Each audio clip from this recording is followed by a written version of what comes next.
So I'm going to ask for roll call. Roll call? Yes. And then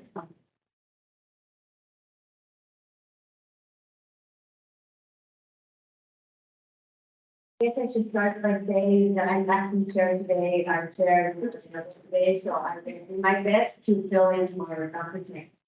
Thank you.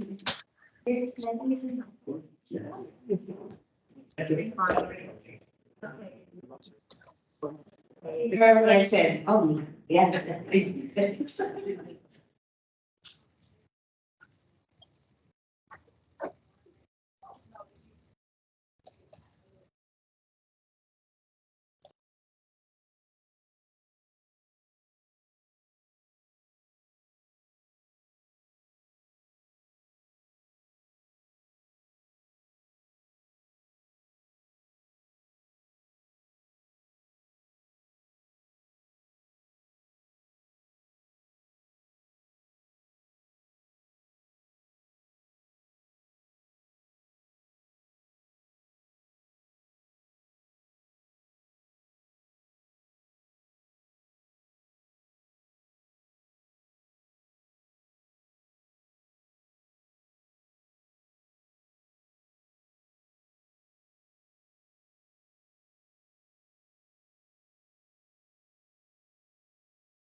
There being none, we'll move on to the next item, which is number 4, standing items. I will turn it over to Brandon Trehan to give us a fiscal update.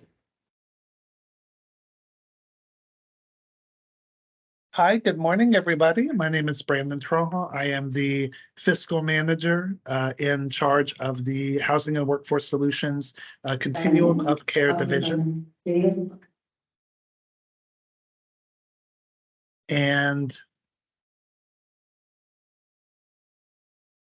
Hi, Brandon. We can't hear you. oh, hello, can you hear me? We can hear you through Teams. Okay. Since you might need to log off to log back on, because we can always move forward. Okay. Very good. Due to technical problems, we will run and come back. So we'll move on to number 5, new business. And this is 19 million in new funding awards. I'll turn it over to Tanya. Perfect. And I promise I didn't do that because I'm running to get a microphone. Good morning, board and members of the public who are here joining us today for our Homeless Continuum of Care meeting. We're excited to meet with you guys and be able to share on our progress. And part of that progress includes the announcement of $19 million in federal and state funding that has been awarded to our region to address homelessness.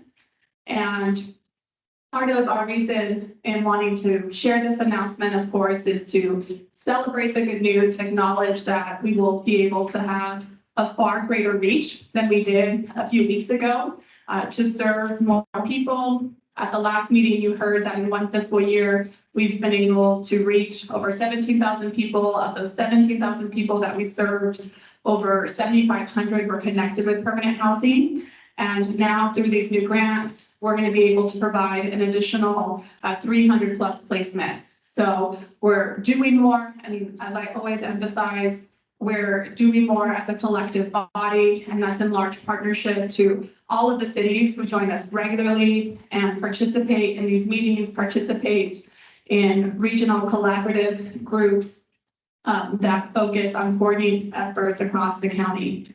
So now I'll provide some information about these two grants. The first being as part of the state's encampment resolution funding.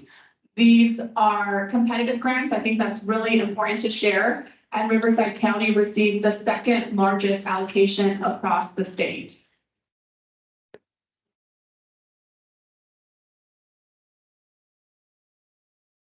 We definitely want to recognize our staff that worked really hard on this application. Roshana Walker, although she's not here, she is joining us virtually. I know she's in the office working on some other projects.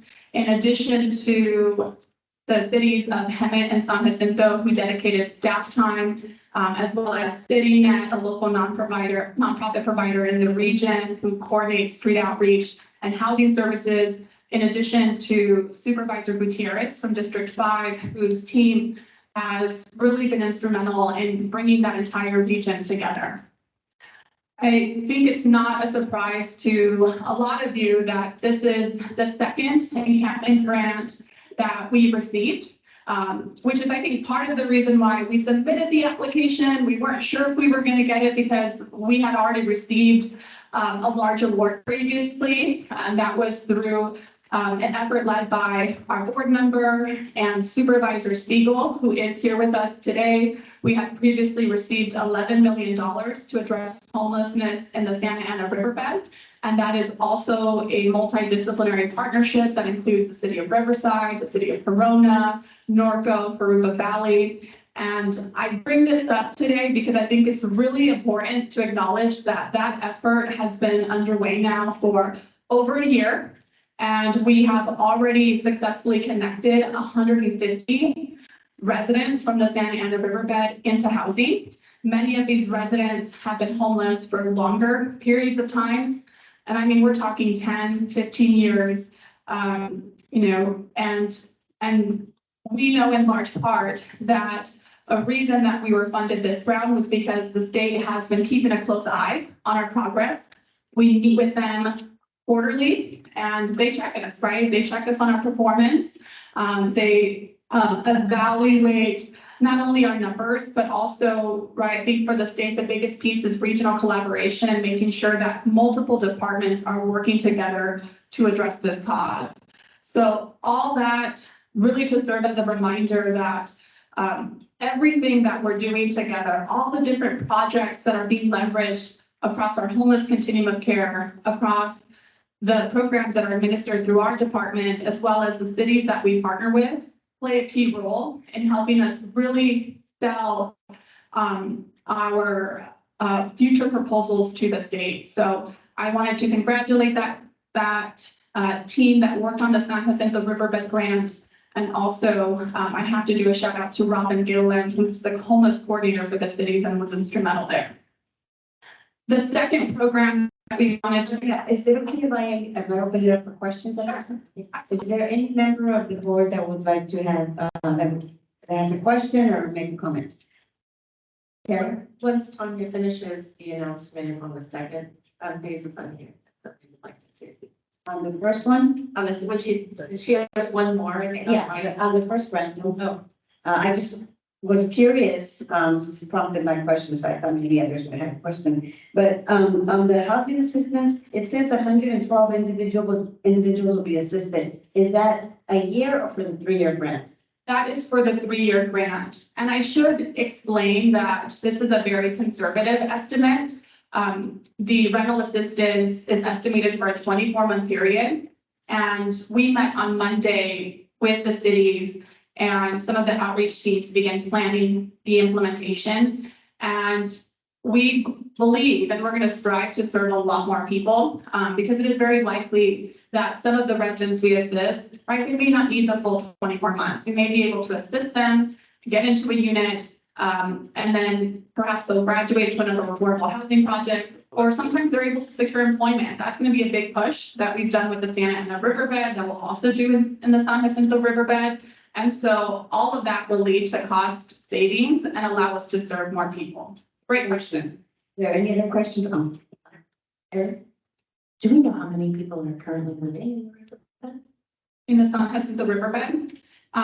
Yes. So what I will say about this region is that the population changes over time. And rough estimates are anywhere from 25 to 50 people.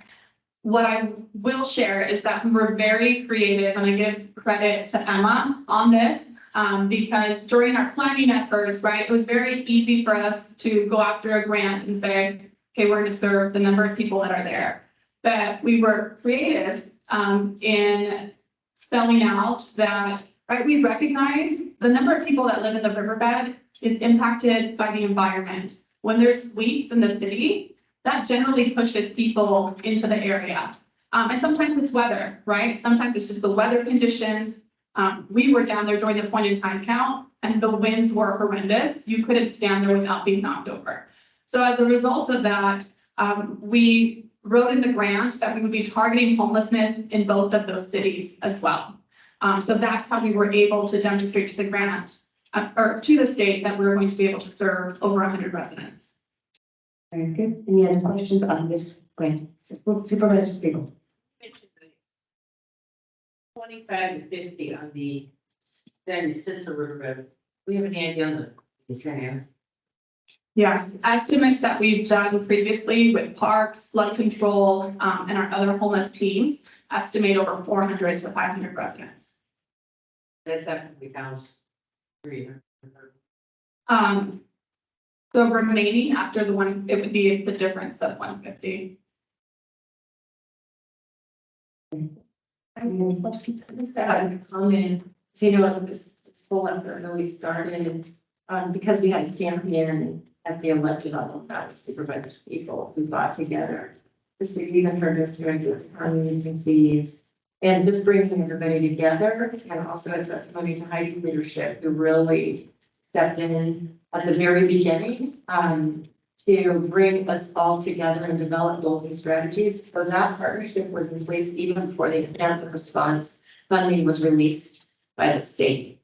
Once that happened, it was very easy to pull the trigger to develop the application. But I think it's something to learn here. You know, we were all excited for the Santa Ana River to get funding, and we weren't funded in the first round.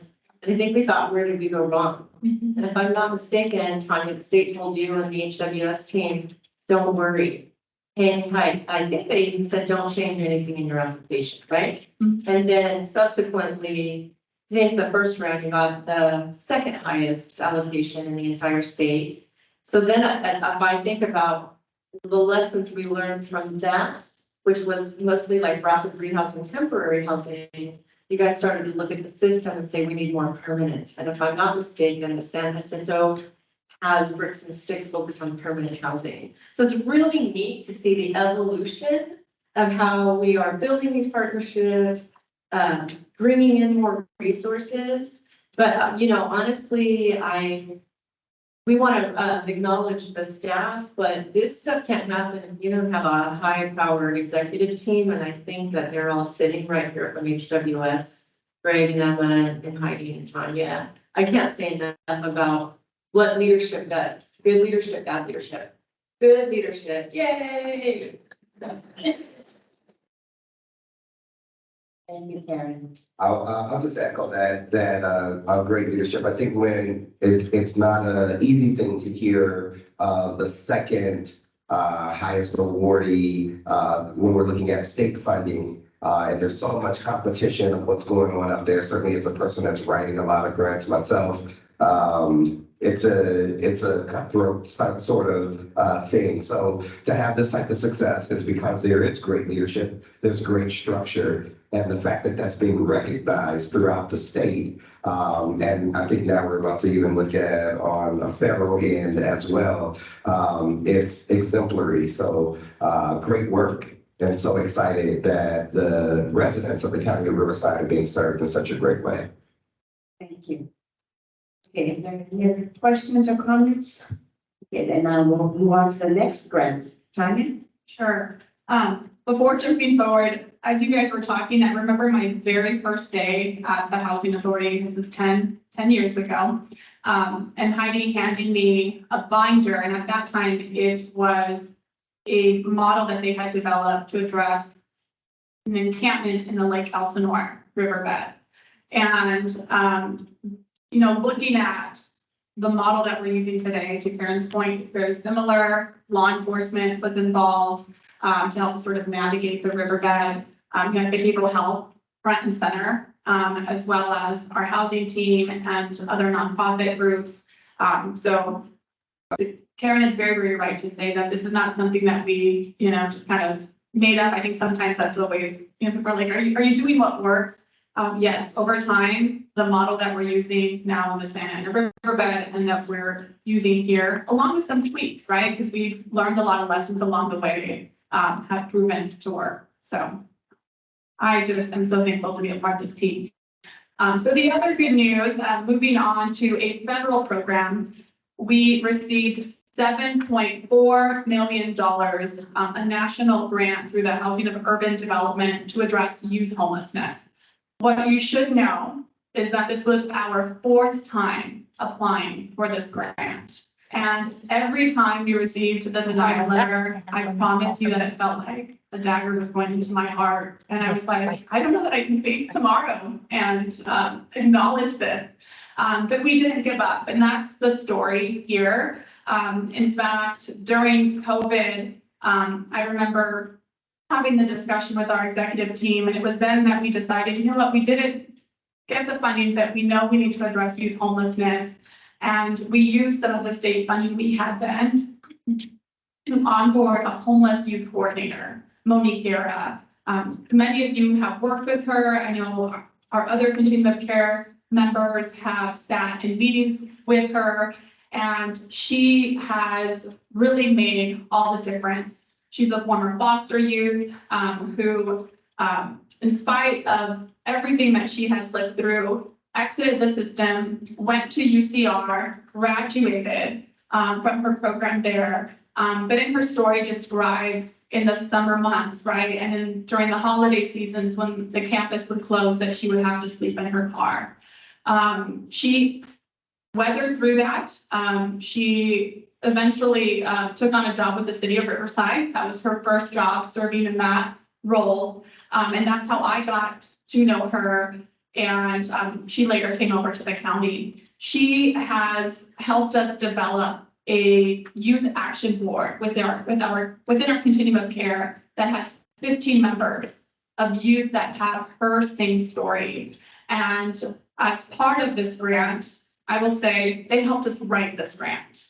They helped us develop a video that of course was put together by our IT team, which really spoke to, hey HUD, you need to pay attention to Riverside County because there's good work happening here, but we need to do more. And so what you should know is the first 6 months of implementation for this grant will be developing a plan, and that those youth action board members are going to be key. We've already started working with HUD's technical assistance team to develop that plan. Once that plan is developed, there will be a bid application process. And so that's where I think our hope is, and if Monique was here, what she would tell you is we need more providers that deliver youth services and can really meet youth where they're at.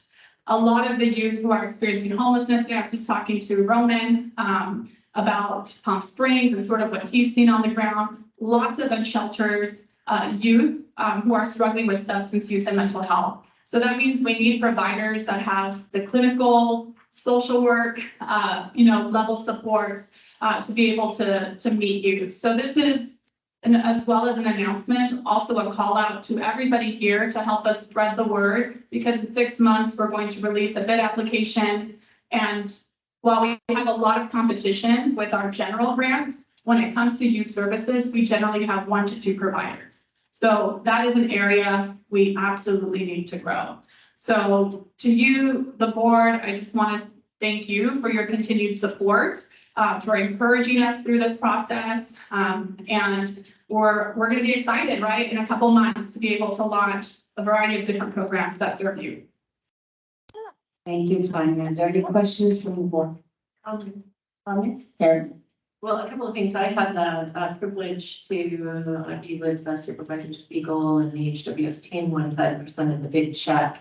And what was really cool about it was Rufus Washington, who's the head of CPD head LA, said that our county was one of the few in the US who got 3 times the amount on the requests, which is quite remarkable. They don't always do that. Give you 3 times the amount that you requested. Almost as if a reward for Tanya, you and your team, when you were so long, the times that they said no. The other thing that I wanted to suggest, Tanya, is in thinking about what you said about the fact that often they don't have enough youth providers. And we've been talking about the idea of collaboration to build capacity. We might want to, at our upcoming directors meeting, talk about some future meetings where we can have an overview of the components of what is needed, and then maybe to see if some of the providers don't want to coalesce into some partnerships. Because I think once they realize that they bring their multidisciplines together, there could be some great opportunities to expand the number of applications that we're seeing in the region. Just an idea for you to consider. Any other questions or comments? Thank you, Tanya. Can I just add one more thing? I promise. This is why I was saying it's not that I want the mic, but I need to share. This was also the 2nd largest award across the country. So another reason to celebrate May. It celebrates. All around. We will move on to the next. Do we want to go back to the previous item 4.1? Is he ready? Brandon, are you ready? Hi, good morning. He was can actually every- ready and they were able to hear him within the call. The audio was on our end. So if I could have a second to set it up. Thank So you. Jeez. We'll wait now. Hi, I am here and ready. I don't know if the people over in Banning can hear me. Mr. Ben Howdy, did you want to come up and join us? Are you sure? Our esteemed board member, you're part of our board. Yeah. Ben, there's a seat right by Mark, right there. Mark, can you show him? She doesn't mind. Thank you, Karen, for calling him forward. I was wondering if you didn't like us because you were not here today.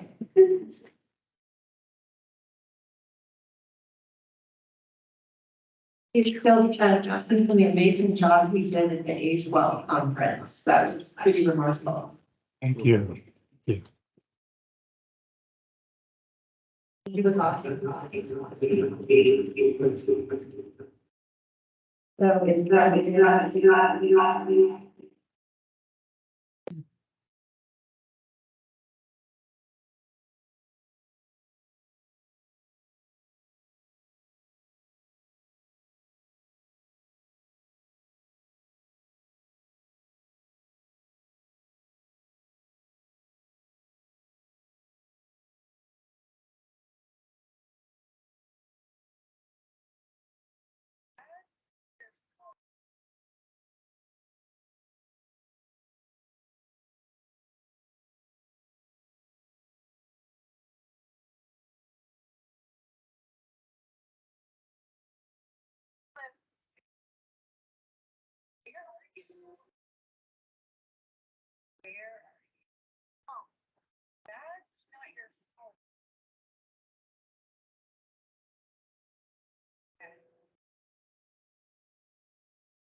Thank you very much. I'm a president, CoC admin manager. I'm going over item 5.2, the ESG Emergency Solutions Grant, Homelessness Prevention. The grant will open August 25th and close December 31st of this year. This funding is set aside for homelessness prevention. There is $1.7 million available. Of that, HWS or any single entity is able to apply for up to $200,000. HWS would like to propose that this funding, if awarded, would be set aside to support our senior community through the Department of Public Social Services, Adult Services Division. Looking at our PIT data, we know that 20% of our first-time members are seniors for 2023. We also know that the primary factor contributing to senior homelessness is lack of income. So given this, HWS would like to ask the Board of Governance to allow us to apply for the 2023 ESG Homelessness Prevention Grant, and if awarded, permit HWS to utilize funding for seniors at risk and allocate award to DPSS Adult Services. Are there any questions from the board? Angelina? So can you clarify which what the age ranges for seniors, because every different grant that I apply for is 60 plus. Any other questions, comments? Okay, is there a motion? Is there a second? I have a motion and a second. Okay, I have comments, before I ask for the vote. As hopefully we get this, and I'm not sure if this would be, appropriate, but I mentioned to Tanya that recently, when we had the hurricane or tropical storm Hillary, there were a lot of families that were negatively impacted in the Eastern Coachella Valley, in the unincorporated areas. And some of them are still trying to recover and it's come to my attention that some of them are still dealing with the fact that they didn't work for several weeks and are still trying to recover. So I just want to make sure that if we do get this grant, or maybe in future grants, or maybe there's some other funding, I don't think we can wait for future grants. But is there any funding that we could identify that could help some of the families out in the Eastern Coachella Valley, in the unincorporated areas? I think that would be something that we need to address, because the more time passes, even though things are getting better in terms of being able to go back to work, they're still facing eviction. They're still dealing with the past rents, and it's hard for them to recover. So with that said, all those in favor of this recommended motion? Is there any no's? Any abstentions? And I was an aye also, so if it passes unanimously. Yes. Is there an opportunity for us to think about collaborating to do an assessment of how many of those families, how much and what is needed, and seeing if we can pull a multi-agency effort together to understand, like, if we knew like how much and what was needed? I believe, Tanya, that you did have some staff out there that was working with that. Could you give us an update on how things are going? Sure. I think the reason I was, I wanted to have this discussion here is, one, we have a lot of our continuum of care members on the line, and also some of our board members have direct programs that they administer to do street outreach and housing assistance. And I think, you know, oftentimes when we think about homelessness, we think about those that are either in encampments or visibly on the street. And I think one thing that, you know, discussions that we have within our department, and I think one thing that Mike Walsh, who is now our assistant director, has reminded me is, and as Adisa was talking to me, it was like another like reminder that, right, we need to do more outreach. We have existing teams that are available to service the Coachella Valley and Mecca area. And the grants that we have that you support, that you award or help us award to agencies can be used to support these individuals.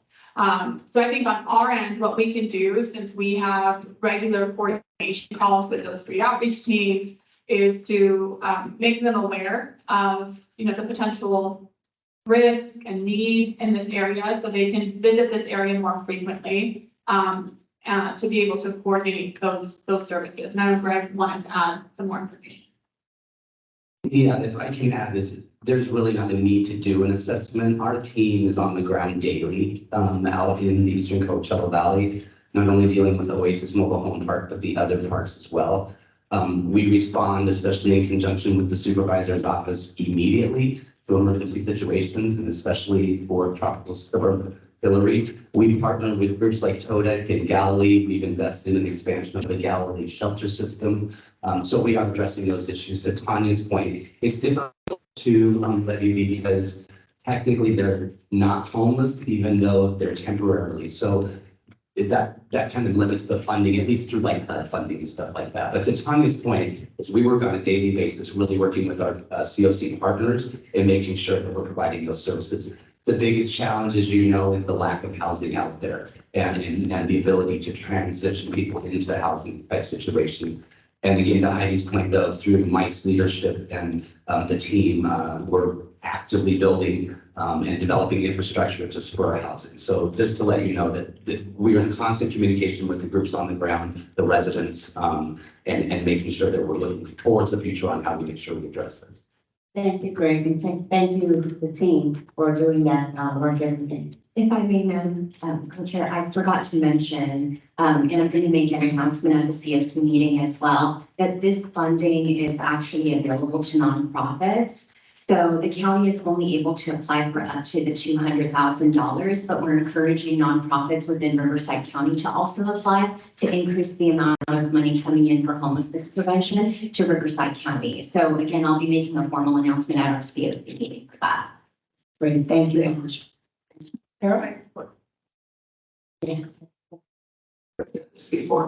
Anyway, my question is, if a nonprofit wanted to apply for this award, would we be able to get some assistance from your department, since you guys are experts at writing these grants and some of us struggle with it? Yes, ma'am. Thank you. Any other questions, comments? Okay, so all those in favor, say aye. Aye. Is there any noes? Any abstention? There being none, the motion passes. We will move on. Is Brandon ready yet, or should we skip him again? You know what, Chair, we thought we could wait till the very end, just so we don't disrupt the flow. Very good. We will move on to 5.3, homeless housing assistance and prevention capital bid application. Joshua. Thank you and good morning. During our last Board of Governance meeting, this is on September 6th, we provided information regarding about $1.2 million in HAP funding. This is funding that comes from the state to be used for the delivery of permanent housing. We opened an RFP in April of 2023. We received one application, one developer. After the evaluation period, there was basically issues regarding control of the site. Now, at the time that this agenda was published, we still did not have any news of the developer regaining control of the site. However, earlier this week, we did learn that this developer was the only applicant for the site control RFP. So it's very, very likely that they will regain site control. Again, however, with the current conversations with this developer, there's still a large funding gap that doesn't have, I would say, a necessarily solid plan to address, and also the control of the site caused a delay in being able to apply for additional funding. So currently there's no start date for the project. So keeping in mind our expenditure deadlines for this funding with the state, which is June 30th, 2026, our recommendation that you see here on the agenda remains the same, which is releasing the request for proposals again, allowing other developers to apply that may have projects that are more can demonstrate readiness. And again, this developer could also still apply for this art. Any questions? Karen? I hope this isn't a common question, but, just recognizing that we only had one application before, and we know we have some time constraints. Is it possible for HWS to also be an applicant if there are projects in the pipeline that Mike Walsh and his team are leading, that then they could cobble that money with other resources? I'm just thinking if we're lacking applications, is there a way to do that? Would that fit within the rules? I mean, other people can apply, but in case, could that be a contingency plan? I think you want to go ahead. Ability to say absolutely. I just checked with Tanya and we initially wanted to make this a very open procurement effort to try to find any projects that fit in the description of what we were looking for. But now that we're finding ourselves at this juncture, we're definitely going to look into all opportunities. But you're absolutely right. There's a reason why we build a pipeline. It's for situations like this. So yes, we will do that. Also, like that, one of the, the discussion last time was, hey, whether we only get one developer apply. And Greg made the point that $1.2 million in the development world can sometimes be very appealing for larger projects. We do have half round 4 funding where we received another $1 million for the delivery of permanent housing. And we can always add that to basically a greater amount of money on the table, which could attract.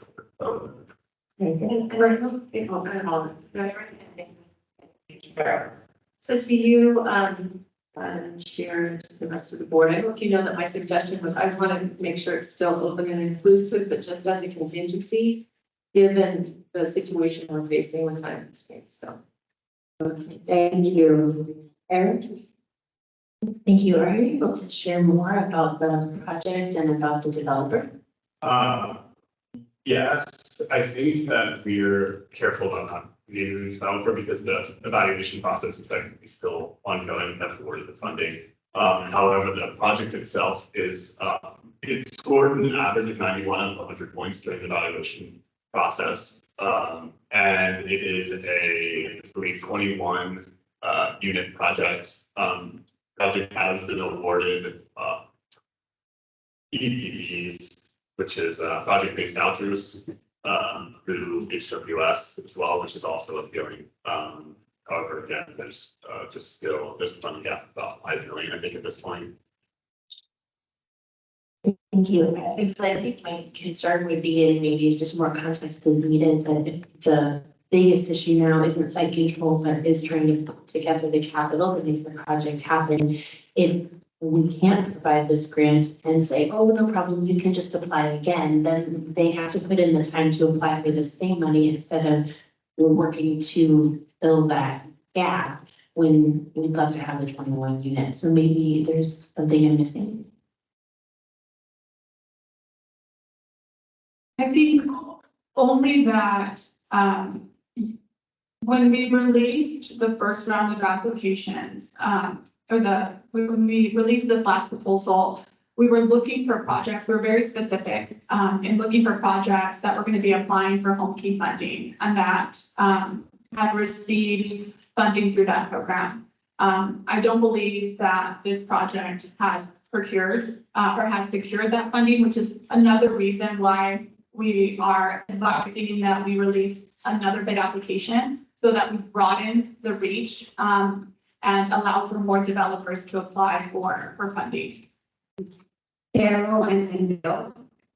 Do you have a list of developers that you target and you set down? The answer is yes. Yes, we do. Is there anything that any of us could do to maybe help in getting some of them interested or approaching them to get applications? If you know of developers, when this first RFP went out, we didn't, outside of this applicant, we didn't have others pursuing a home key project. That's changed now. There are 2 developers that are looking at some home key applications, so we would target them as well.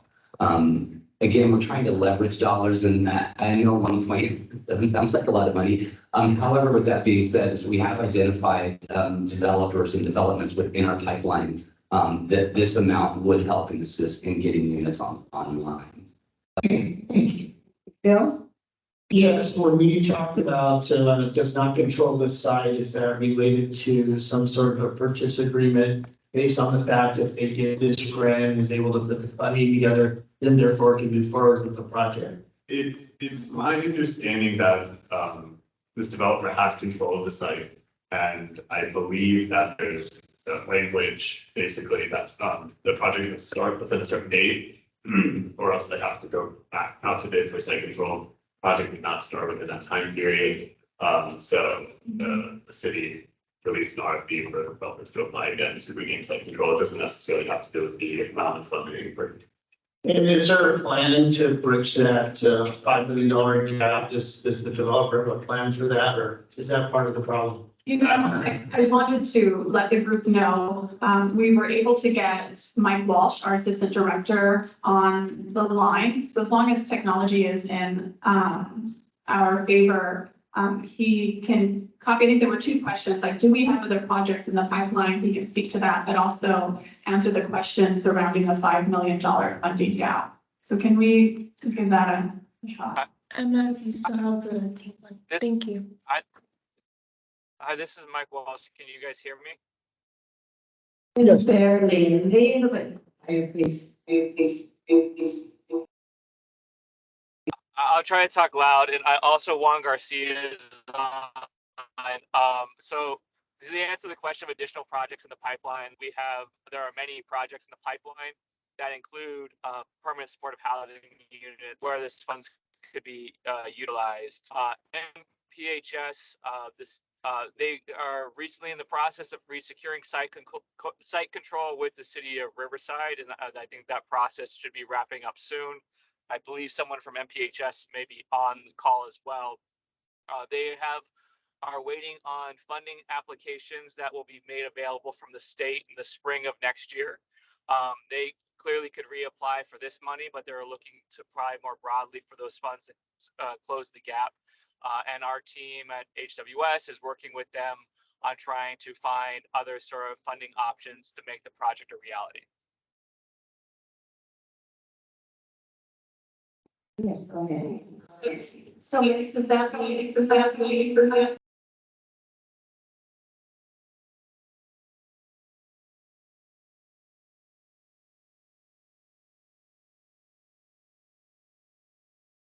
I didn't hear the question. If there was a question for me. Try again. Can you restate that? Go ahead. Okay. It's gonna be Go ahead. okay, does that work, Mike? So if I understand what you're saying, you guys are doing everything possible as HWS to continue to collaborate to secure other funds to fill gaps, so that project will eventually be a reality. It's just a timing issue with a particular funding source. Is that what you're saying?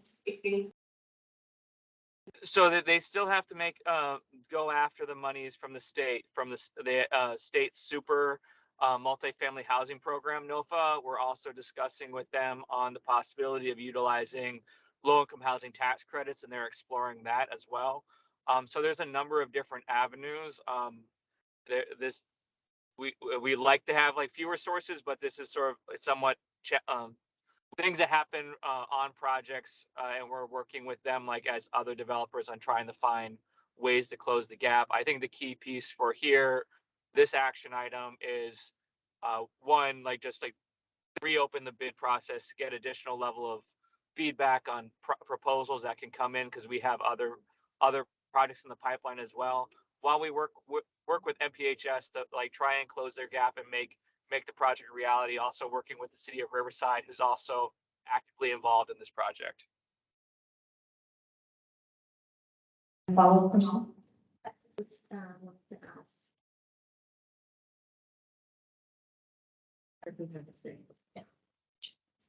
Just to confirm, or remind me again when the money has to be spent.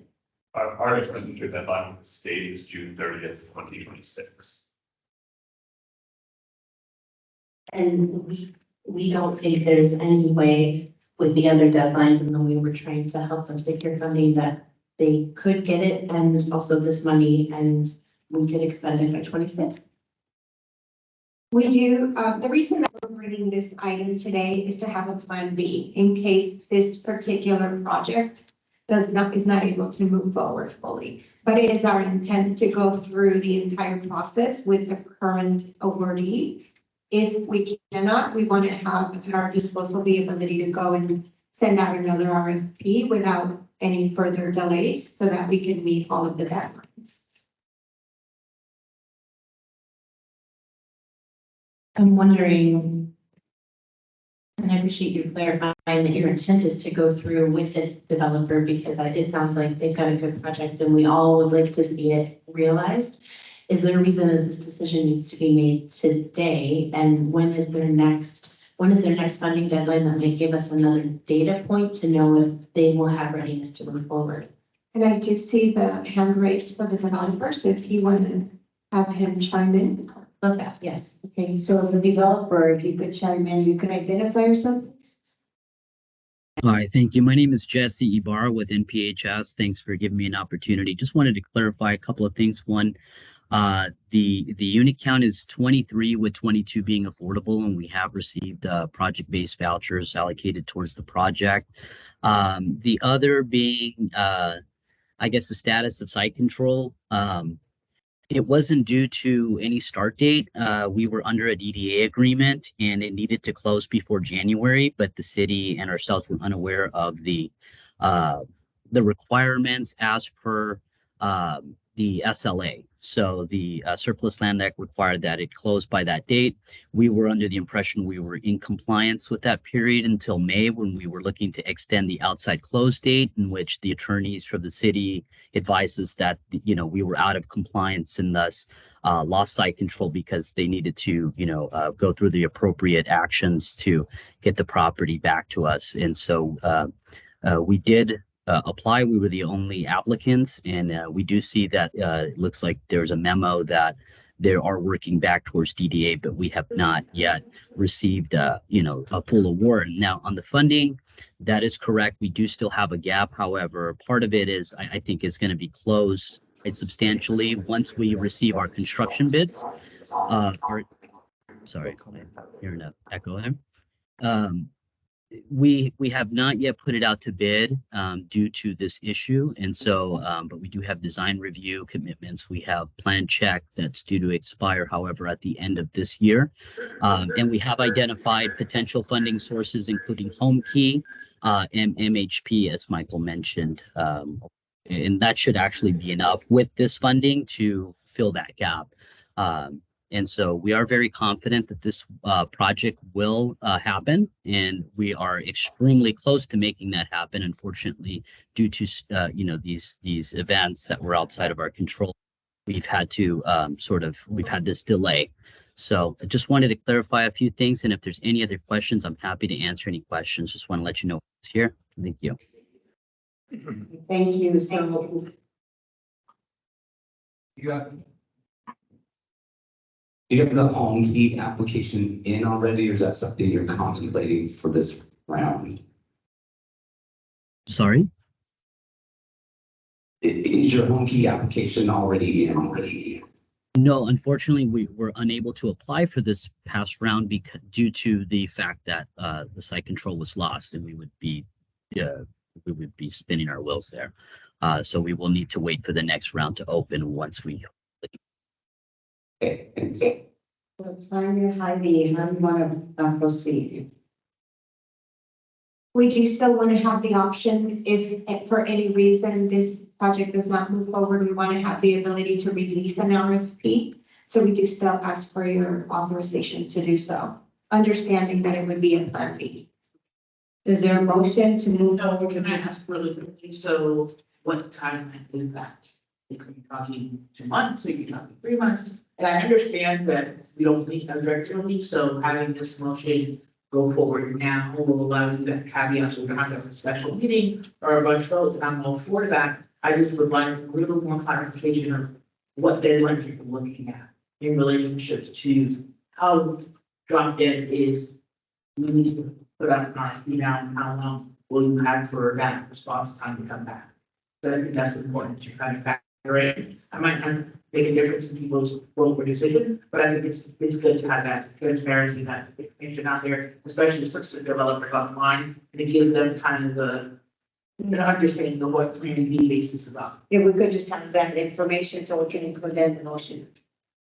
Yes, I'm gonna ask Mike, to respond to that timing question. The supernova and a future home key nova, we won't know whether they're successful or not on that in probably until sometime next year. So I think that there's a little, I would defer to Continuum of Care staff on the HAP funding award, and how quickly like they would want to have in between, because we won't have indications from the state until later next year. I think the big first hurdle is solidifying the memo and the city of Riverside site control. After that, that'd be the immediate next step. And if that weren't to go through, then that would be, we could put it back out to bid then. If it does go through, then we would have more time to work with the state and see how we could close gaps. That probably till June of next year, we would have a better indication.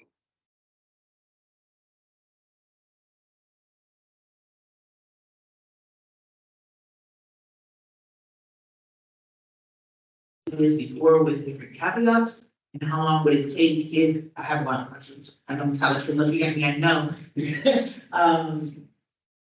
To do, if they put new RFP or tweaking the RFP, how long would it take for staff to have that ready and go out?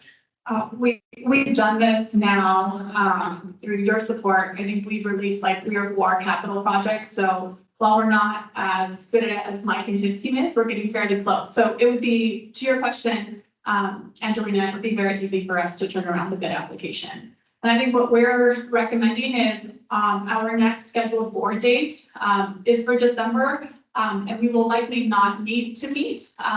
So following that would be in February. So, I think in conversing with Josh and our, teams, we're thinking that would be a good time to bring it back to the board. At that time, we could give you an update and then we can make a decision on, you know, how we move forward with the bid application. So at this time, first, Erin? I think that's a great suggestion to continue this item until February, and perhaps for the February meeting, we could just see a bit more information about in writing about the process that you've gone through. So, and maybe have the developer here in person as well to be able to answer any questions. Is that your motion to? Yes, to continue until February. Is there a second? Second. We have a motion and a second. Is there any other questions, comments? All those in favor say aye. Any noes? Any abstentions? There being none, it passes unanimously. We'll move on to the next item. 5.4, reprogramming a 2022 HUD CoC New Beginnings Project. Tanya. All right. We added this item to the agenda to discuss a project that was awarded earlier this year through our HUD Continuum of Care program to administer rapid rehousing assistance. So rapid rehousing assistance is temporary rental assistance that can provide residents who are chronically homeless with up to 24 months of rent. We, at that time, or actually last year around this time, we worked with you, the board, and an internal review committee to award New Beginnings, which is a nonprofit organization that has worked within our homeless continuum of care system to provide short-term rental assistance through the HUD Emergency Food and Shelter Program. This was the first time that they had applied for and received HUD Continuum of Care funding, so we're excited to help them build up their capacity. Unfortunately, they are having some internal challenges and are not able to move forward with the grant at this time. When we wrote this agenda, when we published this agenda, we had made multiple attempts to connect with them, emails, letters, telephone calls, and had not heard from them. But you should know that we did recently hear from them, and understand that, while they're not able to move forward at this time, they are looking at potentially applying at a future time. So, as we always do, we reached out to all of our existing CoC subrecipients and identified his daughter's house. They were the one entity who responded and said, yes, we'd like to absorb this project and take it as is. That means they're going to be able to serve residents countywide. And his daughter's house has experience with continuum of care programs. They were they did submit a bid application during this exact RFP. So that aligns with our purchasing and procurement processes and makes them eligible for the assistance. So at this time, we are recommending to move forward with reallocating this funding from New Beginnings to now his daughter's house. Questions from the board? Comments? Karen? I believe that these funds, can you talk about the areas at regionals so that anybody that had needed is a specific subpopulation in particular that's being targeted? Yeah, so when the grant was written, there was an emphasis to target veterans, homeless veterans as part of our initiative to better serve that group. And so we'll be working alongside US Vets, Lighthouse Social Services, and other providers like the VA Loma Linda to coordinate services. And is it regional? It is, it's countywide. My question is, do they have the capacity to reach all the county like blind? Okay. Yes. Is there any member of the public that has any questions on this item? Okay, any comments, questions? Okay, is there a motion? Recommended motion as is. There's a motion. Is there a second? I'll second it. Is there any other questions, comments? There being none, all those in favor say aye. Opposed? Any abstentions? There being none, it passes unanimously. The next item is 5.5, delegated authority for CoC staff to reprogram and or reallocate funding. Karen. Thank you, Madam Chair, members of the board. I am here presenting this item as the chair of the Continuum of Care. And sitting here as a member with you on the Board of Governance in the past, you have heard comments from me about the need for our continuum of care system to be nimble because oftentimes there are very short deadlines. And in terms of how quickly funds have to be spent, or if funds have to be reallocated, what timeline is involved to reallocate them to another organization and meet certain spending guidelines, because the last thing that we want to do is lose funding when we have such a great need. I also think it's important to remember that although we are a public-private consortium, the administrator for the continuum of care is an arm of county government. So we are under the county government. And if you think about boards of supervisors, city councils, other types of boards, it is very common for them to give delegation of administrative authority for execution and approval of funding up to certain limits. And so the item before you today is just that. You think about, I think Jelena said something very key when she was talking about how often we meet. You know, we meet every other month. Everybody on this board is very busy. Sometimes it's hard for the staff to get a quorum when we have to turn on a dime. And so the item before you is for us to be able to approve delegation of authority to the staff at Housing and Workforce Solutions Department to be able to have an authority of up to $500,000 to make certain decisions when we are under the gun to be able to reallocate. And so what I would like to do, I hate to read from a script, but I want to be very precise in what the components of this request are, and then open it up for discussion from the board members. So there are caveats with this delegation of authority that we are proposing.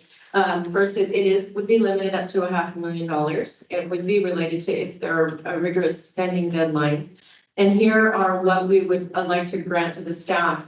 If this happens, to provide the information and obtain necessary action and approvals to fund, reprogram, and reallocate monies to projects allocated under the continuum of care for limited circumstances such as time constraints and responding to a potential funder or to meet an expenditure timeline. That's the first. The second is attempt scheduling a special meeting for board BOG approval and only exercise mentioned delegated authority if the option to hold a special meeting cannot be held or quorum cannot be reached. Three, reallocate or reprogram funds limited to under $500,000.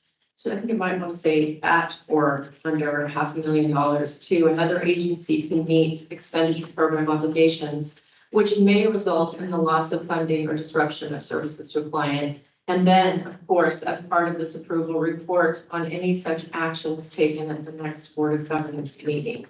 And I think the other thing that's important to note, you've seen the staff demonstrate integrity in terms of everything that they're recommending is always coming back to the homeless action plan that we all worked so hard.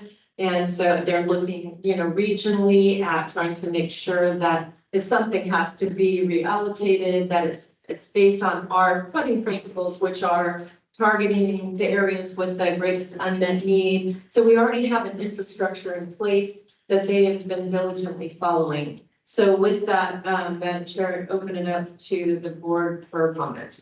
Okay, starting with Erin.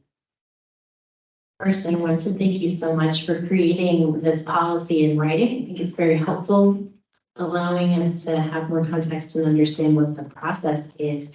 I was curious, I have a few suggestions, but before then, just one question. Do we have data on what the average dollar amount that we've needed to reallocate over time?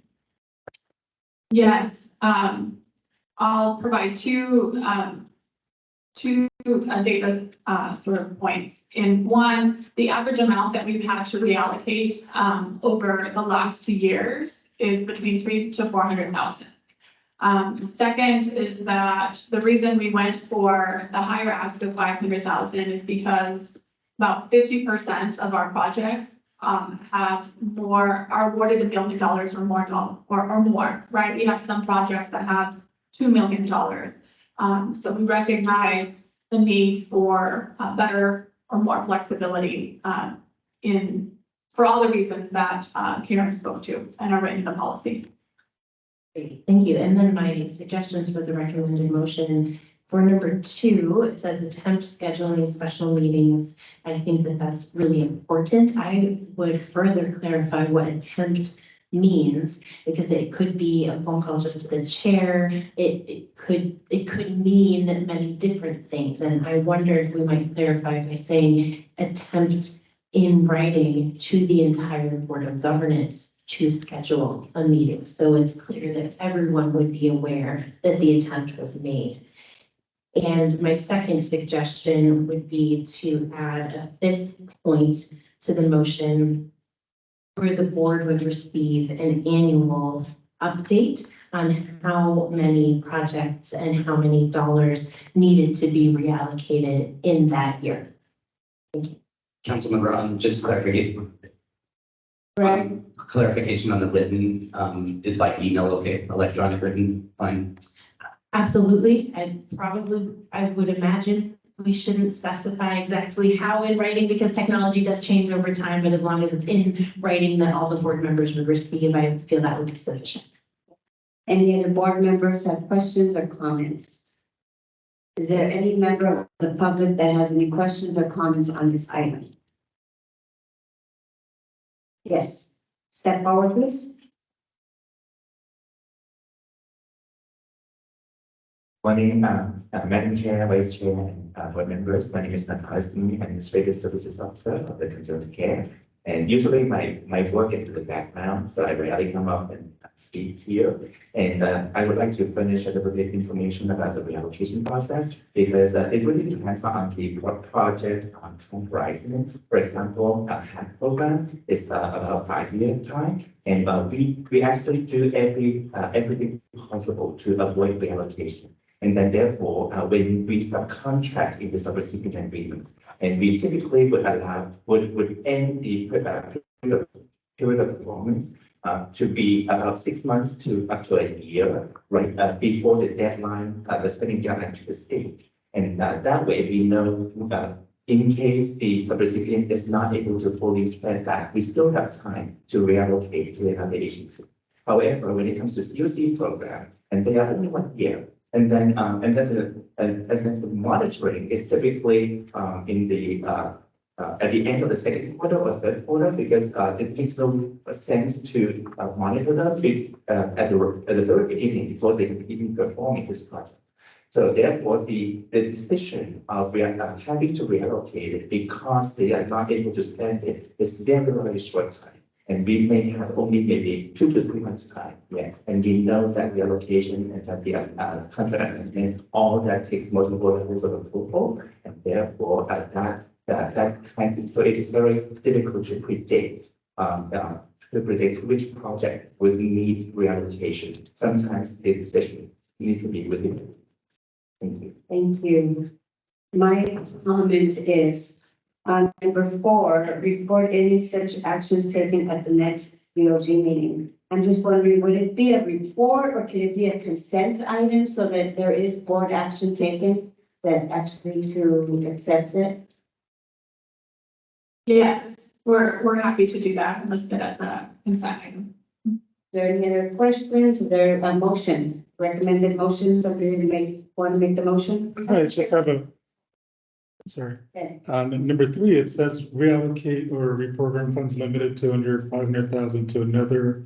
Did we add the eligible agency or qualified agency? I just, for clarity, I know it would be done. I know they'd have to meet criteria, but my concern would be when you're allocating them to a group that serves a specific population, can they serve that specific population? So maybe the word eligible or qualified agency may help to clarify that. Really eligible, and this is referring to me only to remind me that, you're right. It would need to be, we would need to follow county procurement guidelines. It would have to be agencies that apply for funding under that application and serves that population. Thank you. Is there a motion, is that a maker of the motion for the recommended motion? I'm not sure, just have one more. We are gonna adjust, I think we need to think about this. There is gonna be a time where, let's say that the staff need to reallocate. We've had this discussion before where they had in discussions a potential organization for reallocation, but they weren't sure. And the timeline is so short, and we said, okay, well, if this one doesn't work, they need to have delegated authority to find another like them. So I'm just, for us to keep that in mind, because it was like, I think 2 meetings ago or something, where we had, and I had made a recommendation, okay, they have till December, some crazy deadline, and they said they think this organization will probably work for the reallocation, and I had made a recommendation which you all supported. If it doesn't, please can we give them the authority to find someone else because they've got to make a decision quickly. So I'm not one for, we all need to be engaged and involved, but at some point, I think we need to be able to trust the staff to make some last minute decisions. So for whatever it's worth. Is there any other questions, comments before I ask for a motion? Okay, is there a maker of motion? Point, how are we addressing it? We just share the statement, but we're not acknowledging it. Yeah, I mean, I think that should be some caveat if it needs to be part of the recommended motions where there are those unique circumstances, especially if, like to Natalis's point, where you were down to the wire on the last few months of the 1-year grant. They think they have another applicant, but it's not for sure. We need to give them the ability to make that decision and not have to try to call a special meeting. So I don't know if we want to have some sort of extenuating circumstances, delegated authority, something. I'll leave it up to you guys to come up with some wording, but is it number 2? Yes, Supervisor, that's what I was going to point out. Within the language of the delegated authority, we would have the authority in that type of situation. Thank you, Aaron. Okay, so, Aaron. Should I make an attempt at a motion? So I motion to approve the recommendations with the following additions. Number 2 says attempt in writing to the entire Board of Governance to schedule a special meeting. That's for number 3, we add the word eligible to read reallocate or reprogram funds limited to under 500,000 to another eligible agency. Is that up to 100,000? At or maybe. Karen asked that. Can't be funded actions at or under $500,000. That's more up To another eligible agency. to. Just up to it's supported. I think up to the year. Up to 500,000. Number 4, let's see if I heard your comment correctly, would be edited to say, provide a report on any such actions taken at the next Board of Governance meeting or formal retroactive board approval. And add point 5, that would require an annual review to the Board of Governance on how many dollars and projects were reallocated in that year. Capture everybody's. So we have a motion on the floor. Is there a second? Second. Okay, is there any other comments? Okay, we have a first and a second. All those in favor say aye. Any noes? Any abstentions? It passes unanimously. I'm going to interrupt right now because it's 10:19. We are officially having our international shakeout. Participating right at this moment. We're supposed to drop on the floor, we'll do all the other stuff, but I do want to say, this is a national program. I want us to acknowledge that we are participating by at least acknowledging it. If you want to drop on the floor and roll, that's okay, but. We can do some real first.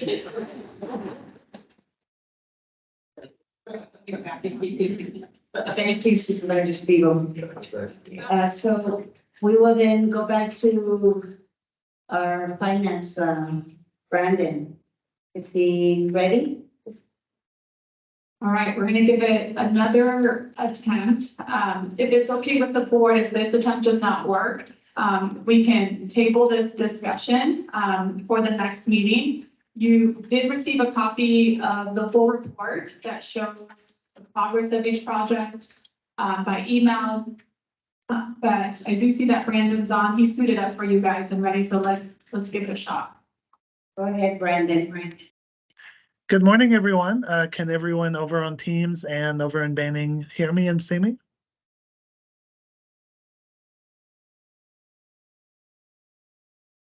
Yes, Brandon. Okay, excellent.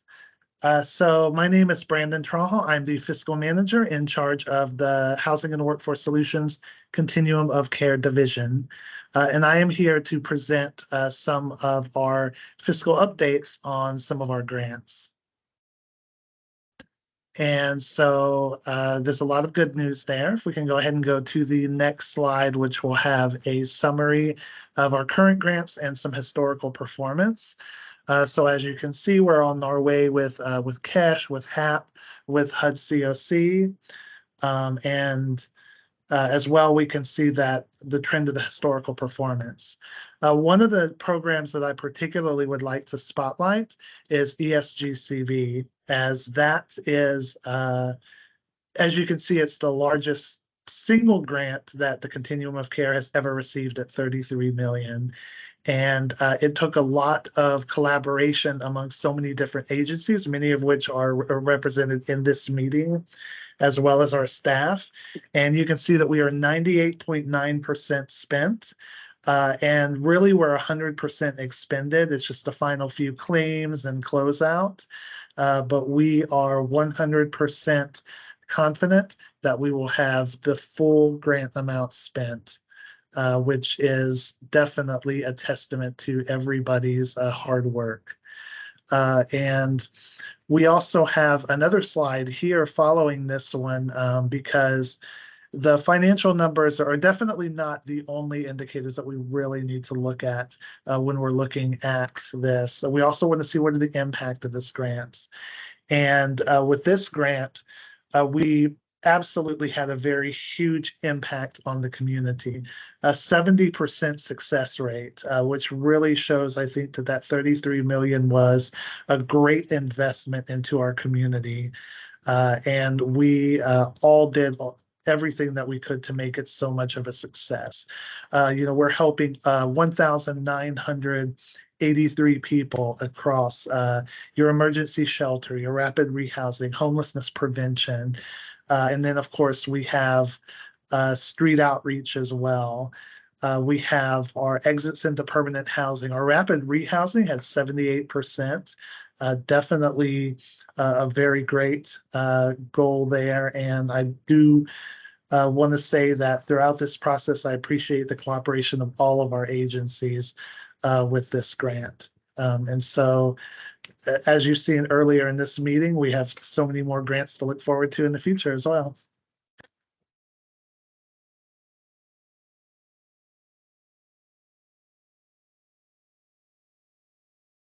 And so I will turn it over now to, I guess, if we have any questions or.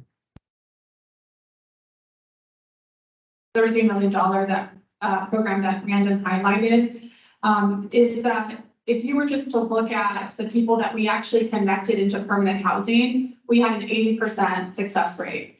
And I think that's so important to highlight. I've had a couple conversations with some of you regarding sort of my thoughts on the homeless response system and how, right, we have a charge that's very similar to our hospital systems, right? We get people who oftentimes have failed in other systems, and by the time that they come to us, like the hospitals, we're being asked to help them recover, get better, and get stabilized.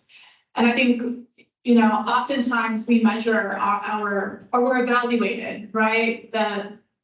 Others will ask, well, if you're doing more, and we know we're doing more, we're serving 17,000 people a year, why aren't the point in time count numbers reflecting that?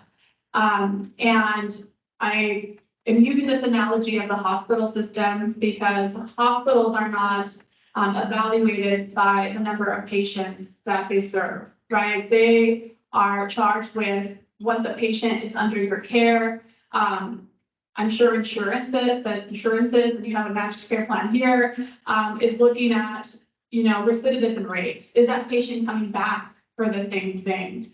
And I think we need to evaluate our system of care in the very same way. An 80% success rate when we connect people to permanent housing is a very, very big deal. And our data looks back to a 2 to 3 year period. So we're not just looking at, okay, during the time that we're assisting you, are you staying in housing? We have research analysts that are within our team evaluating project performance in that way. So we're serving more people, and when they're with us, only 20%, right, are coming back. And so I think that's a good measure. Do we want to do better? You're always going to hear me say yes, and I think we should always strive to do that. The other thing that I wanted to point out, because I think we went over the fiscal report pretty quickly, and I'll just say this, is that there's a common trend here. Our nonprofits, especially our newer nonprofits, do very well in administering state-funded programs for a lot of the reasons that Natalia shared. We have greater flexibility, 3 to 5 years to operate some of these programs, and the funding is very flexible, right? You heard Karen Roper a few meetings ago share how she helped us approach the state to say, can we pay up to a month's rent ahead of time? And the state said, geez, well, no, let's never asked us that before. Go ahead. If that's going to get a landlord to say yes, do it. Our HUD continuum of care programs are much more restrictive. You get 12 months and not that flexibility. But that's part of the reason, another reason I'm sure Karen started the advocacy and policy group, because those are things that when we visit the state capitol, that we're championing for. So I think a future discussion, I'm just planting the seed, is for us to really consider, I know we want to build capacity with our newer organizations. Is the best way to do that within our state funded programs so they're successful. And then maybe looking at graduating them at some point to our health continuum of care programs, because generally that's where we tend to leave some monies behind, 4 to 6% of our funding, which when I speak with our health consultant, and again, I'm being fully transparent here, that's pretty common. But again, I know I want to be the A+ student. Dr. Lee Johnson remembers that. He was my professor at CBU. And I remember he, gave me a grade I did not like on my paper, and I went back and said, "You've got to change this." My sister was in the program, and I was like, if she got an A, like, I deserve an A+. But all that to say is, like you, I want to do better. So those are just some discussions that we'll want to have in the future. But thank you. You're such an overachiever, and that's great that we're having. Is there any questions, comments on this report? I'll say just a comment just to that last statement that we mentioned in our last meeting of possibly creating like an incubator sort of program where we're developing agencies to be able to handle the type of work that's being done. And I think it's important that we stay committed to that process, that there are a lot of great people who want to do the work. They just don't have the infrastructure, the capacity, or sometimes the know-how to serve people, but the management, the reporting, those other ends that come with a lot of these grants, just not having that ability. So I think if we're developing folks along the way, we're building a healthy system so that when money comes, we're not preparing people when the money comes. They're prepared before it comes and able to step into opportunity. My question is, on the individual's house, the page, we're doing so well, like you said, 80% on the rapid rehousing and homeless prevention. That's fantastic. Can you explain the emergency shelter? I can, and I know there's some directors of emergency shelter that can jump in as well. Our emergency shelters, we probably have I know for sure we have over 800 permanent beds, 1,400 total when you consider hotel vouchers that we use to temporary house individuals. And emergency shelter in itself is a temporary placement. And in a homeless crisis response system, cannot and should not be expected to house everybody that comes through that door, right? It's kind of like street outreach in a way that this is an access point that people can come in, they can be screened for services, but then they need to be guided and case managed to sort of that next step. So on paper, and we included this here again because we want to be really transparent and we want to make sure that right, we get your feedback, we get the public's feedback on what we can do better. When you look at emergency shelter alone, 37% of those residents exit into housing. And when I have conversations with Angelina, Chris Over from Path of Life, Javier, I mean, there's so many great providers at the table. They will tell you they serve over 1,000 residents a year. That the biggest challenge is having places to connect these people to. So, and I see Angelina raising her. And then we also need to remember, you're talking about how many beds you have available. And then a lot of these shelters, like ours, house family units. And you cannot intermingle family units, especially if they have male children over the age of 12 or 13. So if you have a mom with a 13-year-old boy, and that's a 4-bed or a 6-bed room, you're only using 2 of those 6 beds. So now you have empty beds, but you're at capacity because you can't intermix families. Or you have single women and single men, and you have a room of 4 single women, and you have a room with 1 single man. You can't put that in, well, you're good, but you really shouldn't put that male, that person identifies as male with those individuals that identify as female for many, many reasons, including safety. So now you have empty beds, and you look like, well, you have 8 or 10 empty beds. How are you saying you're full? So that's the other thing we need to look at when you look at emergency shelter. You know, it's not about the beds, it's about the units of service to the families. And then we also have the capacity in one room to serve 10 individuals. If you like to put 10 people in one room, yeah, it was a family of 10. And that included trundles, bunk beds, toddler beds, cribs, bassinets. and that's 10 people. So now we were over capacity. So, and then what do we do with that family? Yeah, they stay in our apartment 120 days, and then what? So that's also something to remember when you're looking at emergency beds and the lower percentages. Most of them don't stay because they don't feel safe. There's other issues going on. There's multiple barriers that we're facing. So that's important to look at as opposed to with the faculty housing. Permanent housing, we want those members to be more successful. Thank you, Angelina and Karen. Greg. I just wanted to make a comment from our perspective because we manage emergency shelter motel programs in both the cities of Northern Corona. We're very fortunate because we have flexible funds from both cities. So, but if, let's say we had ESG or some other type of funds that might limit up to 90 days, we would be in a situation of some of the other providers where even though we didn't want to discharge to the streets and we want them in housing, the funding might dictate that. Otherwise, for us, we're keeping people way beyond 180 days because the housing market has still been so challenging. So I think that that's another thing that we need to keep in mind is that you have to evaluate the funding source that the organization is using. And that's why I preach it to the extent that you can integrate flexible funding to fill gaps where state or federal can help us with that. But when you do that out of emergency shelter, your LOS, your length of stay is going to be longer. It will affect us on other metrics in the system. I think that Tanya, on the length of stay, is HUD still holding our feet to the fire on that for a metric?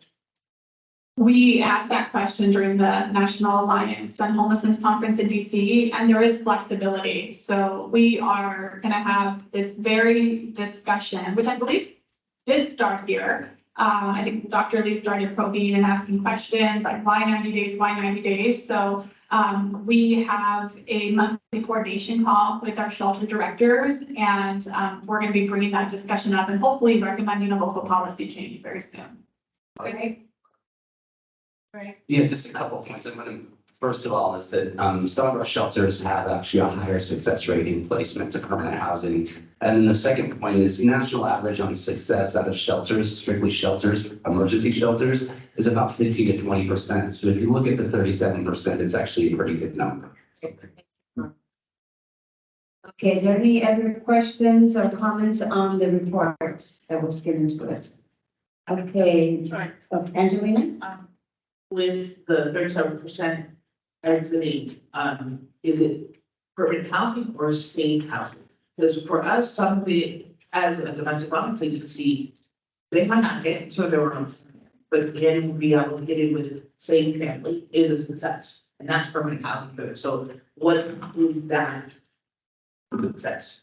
It includes that as well. So reunification with family, a lot of the times, right, they're just being assisted with financial assistance for like a security deposit, but then they're taking over the rent. But it is anything where they're signing a lease agreement and are stately housed. Very good. Okay, if there's no other questions or comments, we will move on to the next item, which is announcements. Is there any member of the board that would like to make an announcement? Angelina?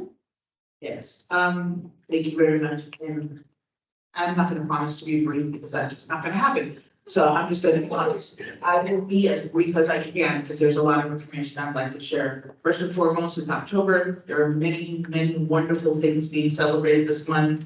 And I'm here to acknowledge and celebrate Domestic Violence Awareness Month. What we're doing in Shelter from the Storm is we are honoring all those that were lost to domestic violence throughout the nation and in our region, and then recognizing and celebrating those survivors that have not necessarily left the situation, but are in a better place within their situation. So we are doing that by wearing purple on Thursdays, which is the color for domestic violence, hence my purple attire. But most of the time it's me purple anyway. And the reason purple is the color of domestic violence because it's a color of empowerment. And in the olden days, it was about loyalty and self-confidence and reassurance and self-esteem building. And that's what we're doing. We're empowering survivors to know that they are worthy and that love doesn't hurt. And so if you could join us in Wearing Purple on Thursdays for the remainder of the month, we'd really appreciate it. Just showing your solidarity that you too believe that we can live a violence-free life, male, female, or however you identify. Love shouldn't hurt and domestic violence is not tolerated. So I wanted to share that. So hence my purpleness, and that was why I was gonna be brief because I'm very passionate about the cause and I want to have others be passionate about it as well. Safety is key. So thank you for that. And I also wanted to take that and lead off with the California Partnership to End Domestic Violence is similar to our CoC, and it is for all of the domestic violence service providers and individuals that work with individuals experiencing some form of family abuse and abuse in their lives. And the partnership has started working with us. They do regional meetings, and we're part of the South region of California. And at our last meeting, they were talking about housing disparities and how we're working together to not just have emergency shelters and that supportive services that is built 60 days in our emergency shelter, but expanding to other forms of regionality and working together. And Karen Monroe is now part of that through the Rapid Rehousing for DV Services. And they recommended that we come up with some kind of committee, ad hoc or otherwise, where we can join together and work as a team to address and be the voice for individuals experiencing domestic violence in our community and how we can really come together and collaborate and know who the players are and let people know what domestic violence is and how to identify their clients that may also be eligible for our services. So we have a bigger reach and a higher impact. And I know Tanya wanted to share more about that. So thank you so much for your time. Thank you, Angelina. Tanya? Just to add that Angelina is being humble. I spoke with Karen Younglow from Lighthouse Social Services, and she shared that during the last meeting that the state shared how impressed they were with a recent memorandum of understanding that was approved by our County Board of Supervisors, which brings together our nonprofits who receive funding through the HUD Continuum of Care program, which again, you approved, in addition to DV victim service agencies like the Riverside Area Rape Crisis Center, Sheltered from the Storm, Alternatives to Domestic Violence, right? Through that memorandum of understanding, we've really bridged the agencies that get funding through these programs to these other sort of access sites and hotline centers that provide legal advice to victims so that, right, the moment that they go in through that door, they have an exit into permanent housing. So your work, once again, is being recognized by the state. And I just feel so grateful that we have champions like Angelina who are helping us get the word out. Great job. Thank you, Tanya. The state that's recognizing us, the California Office of Emergency Services, and they've actually asked for a copy of that so that we can figure out how to incorporate that with other collaboratives that are happening. Because right now, as they enter in, we don't have to worry about, okay, well, let me explain this. We can immediately, upon their 72-hour assessment of entry, start working with them towards that permanent housing because there isn't happening to do that. So, you know, Riverside County really championed that. So that's what they're acknowledging. So a round of applause to you guys for standing up and supporting the voice I represent here, not just in Shelter from the Storm, but for survivors that are homeless in our community. So thank you for that. So a round of applause to you guys. Any other announcements? Okay, there's no other announcements. We'll move on to. I'm sorry, Ben. No, that's okay. I'm down here. Thank you. I just want to acknowledge Tanya Tono and thank her for her participation in the Inland Coalition on Aging event we had a couple of weeks ago. I'm the board chair of the Inland Coalition on Aging, and we had a convening of leaders in the Inland Empire, both Riverside, Seminole County, and Tanya served on a panel. And She definitely brought the message of the CoC and all the work that the department is doing to that event, and definitely housing and homelessness services were a part of the discussion. We had local elected officials there. We had the director of the California Department of Aging, Susan DeMorris, was there. We also had the president of the SCAD Foundation, National Advocacy Organization. We had Justice and Aging. A lot of disability, senior and caregiver organizations heard the message loud and clear. And Tanya had a cheering group in the audience, and thank you for those that attended. There was others in attendance, but thank you so much for bringing attention to the need of housing and homeless services, because that definitely needs to be in the Inland Empire Master Plan for Aging. So that's what the meeting was about, the Inland Empire Master Plan for Aging that we're developing, and hope to have that ready in about a year. It takes a long time to gather data and do regional stakeholder feedback sessions. But we hope to have that ready in a year, and housing is definitely will be part of that that Inland Empire Master Plan for Aging. So thank you again, Tanya, and everybody who attended that meeting. One final comment. Today is the deadline for an application that we have opened. The Continuum of Care is now partnering with the Workforce Development Centers in order to assist employers who are experiencing a labor shortage. We are using ARPA dollars to fund an initiative that will employ approximately 80 and up to, or a minimum of, 80 individuals per district. $1 million per district will be issued to chambers of commerce so that they can in turn find employers who are facing a labor shortage. And then the commitment and the partnership involved is that every single one of those employees hired with this grant will be trained by the Continuum of Care. So we're addressing two issues. Number one, the labor shortage, but also we've heard from a number of businesses who have struggled with how to address individuals who are experiencing homelessness, or oftentimes either living within their business area.